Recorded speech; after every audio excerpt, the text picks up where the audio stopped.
बिस्मिल्लाहिर्रहमानिर्रहीम। अस्सलाम वालेकुम। This is Waqarul Hasan advocate. जी नाज़रीन, आज हम पुलिस स्टेशन में होने वाली आम लोगों के साथ जो ज़्यादतियाँ होती हैं उसको डिस्कस करेंगे, जिससे आम आदमी जो हैं वो बिल्कुल भी वाकिफ़ नहीं होते।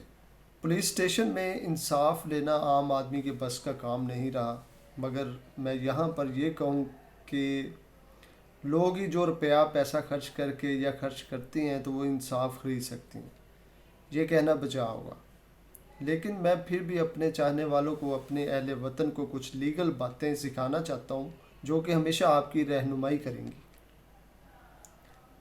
जब आपको कभी भी कोई मसला पुलिस स्टेशन में दरकार होगा, सबसे पहले तो मैं आपको ये बताता हूँ कि जब भी आप पुलिस वालों से मिलें तो घबराना बिल्कुल नहीं है, क्योंकि वो भी इंसान ही होते हैं। बस एक डर उन लोगों ने पैदा किया होता है, क्योंकि जब आप घबराते हैं तो उन लोगों का हौसला बढ़ जाता है और यूँ वो आपको बेवकूफ़ बनाने में कामयाब हो जाते हैं। इसके अलावा बहुत सारे लोग उनको अपनी गुर्बत के बारे में बताना शुरू कर देते हैं कि मैं बहुत गरीब हूँ और इंसाफ का तलबगार हूँ। हत्ता कि आपको इंसाफ देना उनका बिल्कुल भी काम नहीं होता, और इस तरह वो समझते हैं कि लोग हमारे रहम करम पर हैं। इसलिए आज मैं आपको वो प्रोसीजर बताऊंगा जिसको आपने खुद अपना कर अपना इंसाफ लेना होता है। सबसे पहले वकूआ के वक्त जब भी आपके साथ कोई वकूआ पेश आए तो फौरी तौर पर 15 पर कॉल करें। उससे बड़ा फ़ायदा ये होगा कि आपको वकूआ साबित करने में दुश्वारी ना होगी और पुलिस अपनी कार्रवाई लिख कर ले जाएगी, जिसको बाद में आप निकलवा कर मिसल का हिस्सा भी बना सकते हैं। इसके बाद है एप्लीकेशन देना। नाज़रीन, हमेशा दरख्वास्त रिटन फॉर्म में दें और कोशिश करें कि कचहरी से या किसी भी कानून को समझने वाले से या किसी वकील साहब की मदद हासिल करें, उनसे लिखवा लें। कभी भी एप्लीकेशन पुलिस से ना लिखवाएं, क्योंकि वो शुरू में ही आपके पर्चे का बेड़ा गर्क कर देते हैं और वो उस तरह का पर्चा लिखते हैं जिसमें वो अपना फ़ायदा लिखते हैं। उनको रिश्वत अच्छी मिले और वो मुल्ज़िम को सज़ा मिले या ना मिले, इसलिए आपको हमेशा दरख्वास्त किसी कानून जानने वाले से लिखवानी ज़्यादा बेहतर रहेगी। इसके बाद तीसरे नंबर पे है जी इस डायरी नंबर। एप्लीकेशन देने के बाद आपको डायरी नंबर ज़रूर लगवाना होता है, वरना बाद में आपकी एप्लीकेशन को मानने से इनकार भी कर सकते हैं और ये भी कहा जा सकता है कि आपने तो कोई एप्लीकेशन दी ही नहीं है। इसलिए हमेशा याद रखें कि डायरी नंबर अपनी एप्लीकेशन को लगवाना बहुत ज़रूरी होता है, वो ज़रूर लगवाएं। नाज़रीन, इसके बाद चौथे नंबर पर जो पॉइंट है वो FIR में कोई गलतियां कर दी गई हों तो उसका क्या सल्यूशन होता है। अक्सर औकात पुलिस रिश्वत लेकर FIR में बहुत सारी गलतियां कर देती है ताकि मुल्ज़म बरी हो सके। अगर FIR में पुलिस ने रिश्वत लेकर आपके साथ होने वाली ज़्यादती को तोड़ मरोड़ कर लिख दिया है और आपका वर्जन दुरुस्त नहीं बयान किया गया तो उसको फ़ौरन ठीक करवा लें और उसी वक्त आला अफसरान को एक दरख्वास्त दें कि गलतियों को ठीक किया जाए या उन गलतियों को ठीक करवाया जाए, क्योंकि अगर एक दफ़ा FIR लिख दी जाए तो फिर उसको कभी भी तब्दील नहीं करवाया जा सकता और यूँ वो आपकी शहादत के रिकॉर्ड का हिस्सा भी बन जाता है। नाजरीन, अगर पुलिस किसी बंदे को गिरफ़्तार करती है और उस पर कोई पर्चा नहीं है तो आप ये इंतज़ार ना करें कि वो छोड़ देगी, बल्कि उसकी इतला फ़ौरन 8787 पर कॉल करके दें और उसके अलावा सिटीज़न पोर्टल पर भी इतला दें, ताकि अगर कल को आपसे छोड़ने के एवज़ पैसे मांगे जाएं तो आपके पास प्रूव हो कि उन लोगों ने फ़लाँ टाइम गिरफ़्तार किया था और हमने फ़ौरन इतला IG साहब को दी थी। इसी तरह दूसरे अजला में भी मखसूस नंबर्स पर इतला दे सकते हैं।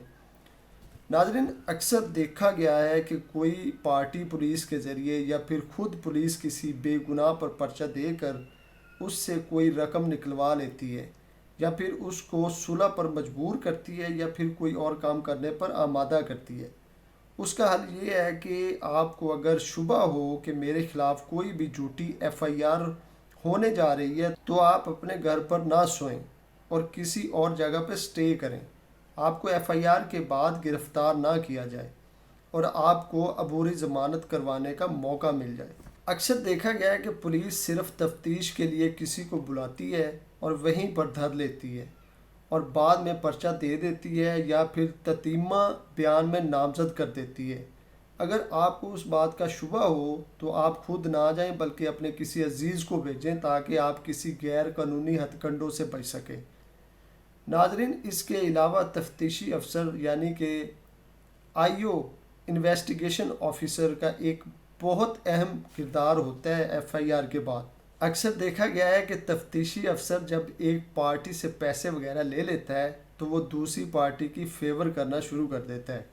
اس سے بچنے کے لیے آپ کو تفتیش تبدیل کروانی ہوگی۔ تفتیش جو ہے تبدیل کروانے کے لیے ایس ایس پی کو ایک اپلیکیشن دیں اور وہاں پر پیش ہو کر اپنا مدعا بیان کر دیں تاکہ آپ کی تفتیش تبدیل ہو اور انصاف مل سکے۔